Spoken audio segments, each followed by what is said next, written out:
السلام علیکم۔ پروگرام کتب نما کے ساتھ طاہر احمد بھٹی آپ کی خدمت میں حاضر ہے۔ کتاب مذہب کے نام پر خون میں سے مرتد کی سزا قتل کے بارے میں ریسرچ اورینٹڈ چیپٹر جو ہے وہ پیش کیا جا رہا ہے اس وقت، اور پہلا اس کا ایپیسوڈ آپ اس حوالے سے سن چکے ہیں۔ آج اگلا پیش خدمت ہے۔ اگر یہ جو علمی بنیاد ہے وہ آپ کی مضبوط ہو تو اعتراض، نفرت، دشمنی اور آپ کے لیے خدا واسطے کا بیر اور اس طرح کے سارے منفی جذبات وہ ایک آدمی میں ہوں یا کروڑوں آدمیوں میں ہوں، وہ آپ کا کچھ نہیں بگاڑ سکتے۔ اور اس پہ مستضاد یہ کہ آپ وہ سارا کچھ فیس بھی خدا کی خاطر کر رہے ہوں، اور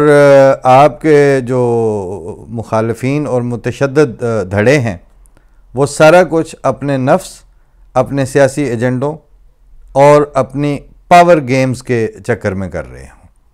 تو وہ جیسے جیسے بھی کنسورشیم بنتے جائیں ان کی بنیاد چونکہ کوئی نہیں ہوتی۔ وہ شعر تو 7ویں 8ویں میں پتہ نہیں کون سی غزل میں یہ سنا تھا،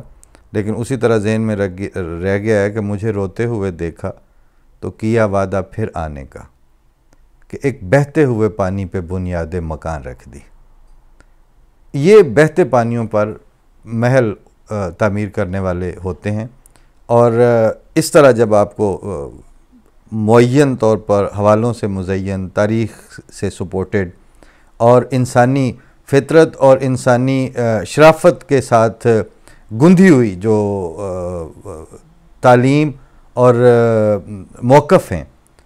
ان کے اوپر آپ کھڑے ہوں تو پھر ٹھیک ہے، آئے کچھ ابر کچھ شراب آئے، اس کے بعد آئے جو عذاب آئے۔ فیض صاحب اپنے محدود نقطۂ نظر میں جو بھی ان کا اشتراکیت کے ساتھ وابستگی کا نظریاتی پلیٹ فارم تھا اس پہ کھڑے ہو کے وہ کہہ سکتے ہیں کہ آئے کچھ ابر کچھ شراب آئے، اس کے بعد آئے جو عذاب آئے۔ آپ کو کیا مسئلہ ہے اور ہمیں کیا مسئلہ ہے؟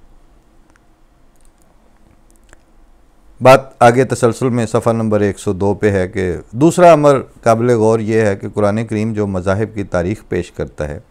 اس پر ایک نظر ڈالنے سے ہی پتہ چل جاتا ہے کہ انبیاء گزشتہ میں سے ایک نے بھی کبھی ارتداد کی سزا موت یا جلاوطنی تجویز نہیں کی۔ یہ پیراگراف چل رہا تھا، اور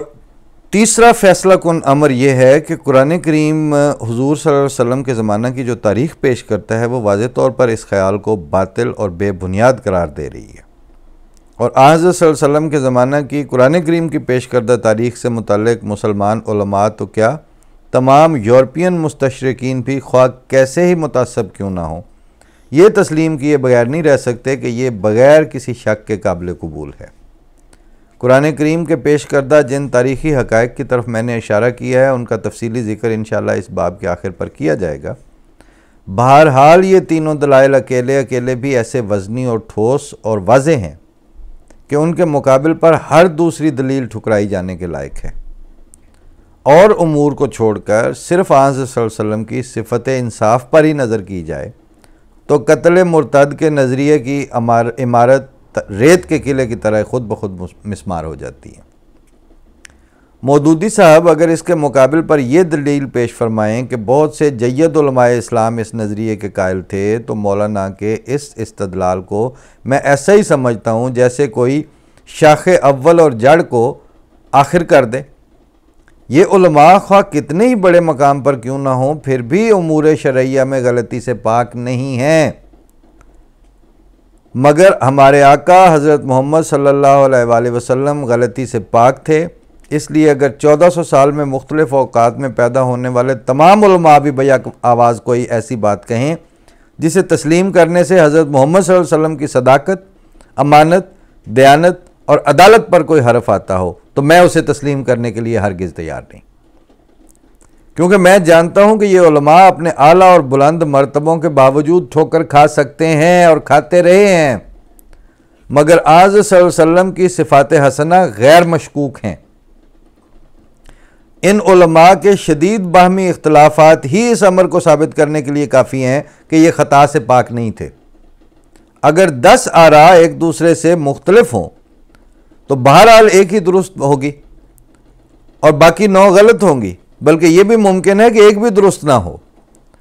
بہرحال قطع نظر اس سوال کے کہ علماء کہیں انفرادی یا اجتماعی ٹھوکر کھا سکتے ہیں یا نہیں، ایک امر جو ہر شخص سے بالا ہے اور یقیناً درست ہے وہ یہی ہے کہ شاخیں جڑ پر قربان نہیں کی جا سکتیں۔ شاخیں جڑ پر قربان کی جا سکتی ہیں مگر جڑ شاخوں پر نہیں کی جا سکتی۔ کوئی حدیث جس کے راوی خواہ کتنے ہی سچے کیوں نہ ہوں، اگر قرآن کریم کی کسی آیت کے یقینی طور پر خلاف ہو تو قرآن کریم کے مقابل پر اسے کسی حالت میں بھی ترجیح نہیں دی جا سکتی۔ اسی طرح ہر وہ اجماع یا کثرت رائے جو قرآن کریم کے کسی بیان کے یقینی طور پر خلاف ہو، حضرت صلی اللہ علیہ وسلم کے اخلاق حسنہ پر برے رنگ میں روشنی ڈالے بغیر کسی تردد کے فوراً ٹھکرا دینے کے قابل ہے، ٹھکرا دینے کے قابل ہے۔ اس وضاحت کے بعد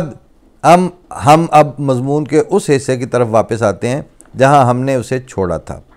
سوال زیر بحث یہ تھا کہ مودودی صاحب کے نزدیک مسلمان کہلانے والوں کے اس انبوہ کثیر میں سے کون کون سے فرقے مرتد شمار ہوں گے، تاکہ اس امر کا کچھ اندازہ کیا جا سکے کہ اگر کبھی انہیں اقتدار نصیب ہو گیا تو خلق خدا میں سے کتنوں کی گردنیں ان کے ہاتھ میں آ جائیں گی۔ مولانا کے نزدیک احمدی تو خیر مرتد ہیں ہی اور بہرحال ایک غیر مسلم اقلیت ہیں، لیکن یہ ارتداد اور کفر محض انہی تک محدود نہیں، ان کے علاوہ اہل قرآن یعنی پرویز صاحب کے مکتب خیال کے لوگ بھی غیر مشکوک طور پر کافر، دائرہ اسلام سے خارج یا بالفاظ دیگر مرتد متصور ہوں گے، بلکہ اس سے بھی بڑھ کر ان کا کفر قادیانیوں سے بھی زیادہ سنگین شمار ہوگا۔ اس لحاظ سے ممکن ہے کہ انہیں نسبتاً زیادہ تکلیفیں دے کر مارا جائے۔ چنانچہ جماعت اسلامی کے ترجمان تسنیم رسالہ میں شائع ہونے والا مولانا امین احسن اصلاحی صاحب کا ایک فتویٰ ملاحظہ فرمائیے۔ یہ فتویٰ ان دنوں کا ہے جب ابھی مولانا امین احسن اصلاحی مودودی صاحب سے برگشتہ نہیں ہوئے تھے اور ان کا دایاں بازو شمار ہوتے تھے۔ مولانا امین احسن اصلاحی صاحب فرماتے ہیں اینڈ آئی کوٹ، بعض لوگ اسلامی شریعت کے اختلافات کا حوالہ دے کر مسلمانوں کو یہ مشورہ دیتے ہیں کہ اس ملک میں اسلامی شریعت کے نفاذ کا تو کوئی امکان نہیں، البتہ قرآن کریم کے اصولوں پر اس ملک میں حکومت قائم کرو۔ اگر یہ مشورہ دینے والوں کا مطلب یہ ہے کہ شریعت صرف اتنی ہی ہے جتنی قرآن میں ہے، باقی اس کے علاوہ جو کچھ ہے وہ شریعت نہیں، تو یہ صریحاً کفر ہے، اور بالکل اسی طرح کا کفر ہے جس طرح کا کفر قادیانیوں کا ہے، بلکہ کچھ اس سے بھی سخت اور شدید ہے۔ ماخوذ از مزاج شناس رسول صفحہ نمبر 373 بحوالہ تسنیم 15 اگست 1952 1952۔ چلیے احمدیوں اور اہل قرآن کا جھگڑا تو نپٹا لیا، اب سوال یہ پیدا ہوتا ہے کہ کیا کفر اور ارتداد بس انہی 2 فرقوں پر ختم ہو جاتا ہے؟ تو اس سوال کی تحقیق میں ہم جوں مودودی لٹریچر کا مطالعہ کرتے ہیں یہ حقیقت کھلتی چلی جاتی ہے کہ مودودیت کے سوا مودودی نگاہ میں ہر دوسری چیز کفر ہی کفر ہے۔ آئیے مسلمان فرقوں کا حال دیکھتے ہیں کہ مودودی صاحب کے نزدیک ان کا اسلام کتنے پانی میں ہے۔ اس انبوہ کثیر پر ایک طائرانہ نظر ڈالتے ہوئے مودودی صاحب فرماتے ہیں اینڈ آئی کوٹ، یہ انبوہ عظیم جس کو مسلمان قوم کہا جاتا ہے، اس کا حال یہ ہے کہ اس کے 999 فی ہزار، 1000 میں سے 999 افراد نہ اسلام کا علم رکھتے ہیں، نہ حق اور باطل کی تمیز سے آشنا ہیں، نہ ان کا اخلاقی نقطہ نظر اور ذہنی رویہ اسلام کے مقابل تبدیل ہوا ہے۔ باپ سے بیٹے اور بیٹے سے پوتے کو بس مسلمان کا نام ملتا چلا آ رہا ہے، اس لیے یہ مسلمان ہیں۔ نہ انہوں نے حق کو حق جان کر تسلیم کیا ہے اور نہ باطل کو باطل جان کر اسے ترک کیا ہے۔ ان کی کثرت رائے کے ہاتھ میں باغیں دے کر یعنی لگامیں پکڑا کر اگر کوئی شخص یہ امید رکھتا ہے کہ گاڑی اسلام کے راستے پر چلے گی تو اس کی خوش فہمی قابل داد ہے۔ مسلمان حوالہ یہ ہے مسلمان اور موجودہ سیاسی کشمکش، حصہ سوم، صفحہ 130۔ میرا خیال ہے کہ اس کا ٹائم جتنا ہم پیش کرتے ہیں اس کے مطابق پورا ہو چکا ہے، اور یہیں سے آگے بات پھر چلائیں گے اگلے ایپیسوڈ میں۔ لیکن مرتد کی سزا قتل اور مودودیزم کی نظر میں باقی مسلمان فرقوں کی حیثیت اور ان کی کیا اوقات ہے، یہ معین طور پر حوالوں کے ساتھ اور ان کے اپنے چھپے ہوئے لٹریچر کے مطابق عام انسان کے علم میں آنا، عامت الناس کے لیے، اور خاص طور پر ان حالات میں کہ جب کہ اس وقت جتنی کٹ ملائیت اور ایکسٹریمزم ہے، جتنے غیر اسلامی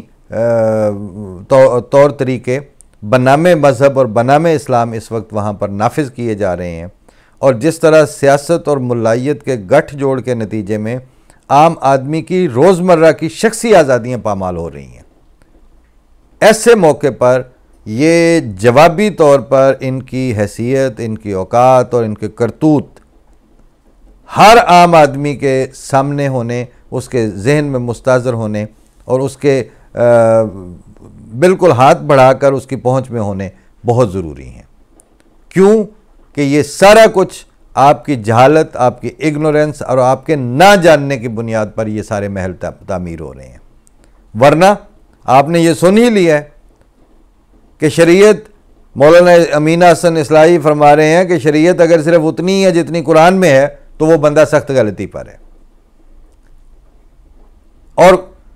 اس کے بعد پھر ان کو رستہ چاہیے۔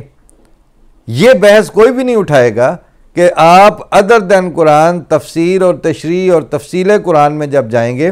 تو آپ کی تشریحات اور تفاسیر اگر قرآن کے بنیادی تعلیم کے اور حضرت صلی اللہ علیہ وسلم کی ذاتی شخصیت سے متصادم ہوں گی تو آپ کو چھوڑنا پڑے تو چھوڑیں گے، حضرت صلی اللہ علیہ وسلم اور قرآن کریم کو نہیں چھوڑا جا سکتا۔ اس اصول کے تابع ابھی یہ چیپٹر ابھی مزید چلے گا، اور مجھے امید ہے کہ آپ ساتھ ساتھ ہیں۔ اللہ تعالیٰ سب کو توفیق دے، کیونکہ اس وقت اگر تریاک آپ کے پاس نہیں ہوگا اور آپ کی رگوں میں چلتا پھرتا تریاک نہیں ہوگا تو آپ احمدی ہیں، غیر احمدی ہیں، سنی ہیں، شیعہ ہیں، آپ ایکولی پرون ہیں اس وقت ایکسٹریمزم، نفرت اور ہیٹ سپیچ کے وائرس کے لیے۔ جس طرح کرونا نہیں دیکھتا کہ یہ بندے کا عقیدہ کیا ہے، اسی طرح ہیٹ سپیچ اور ملائیت کا زہرناک وائرس بالکل آپ کا فرقہ اور آپ کا مسلک نہیں دیکھے گا، وہ ایکولی ڈیمیج کرتا ہوا آگے بڑھے گا، کیونکہ اس کا اپنا ایجنڈا ہے، اسے آپ کی طبی شرافت سے کوئی سروکار نہیں، اسے آپ کے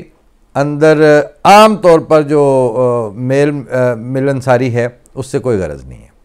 وہ ہلاکت خیزی بانٹتا ہوا آگے بڑھے گا، ہلاکت خیزی کے اوپر سفر کرے گا،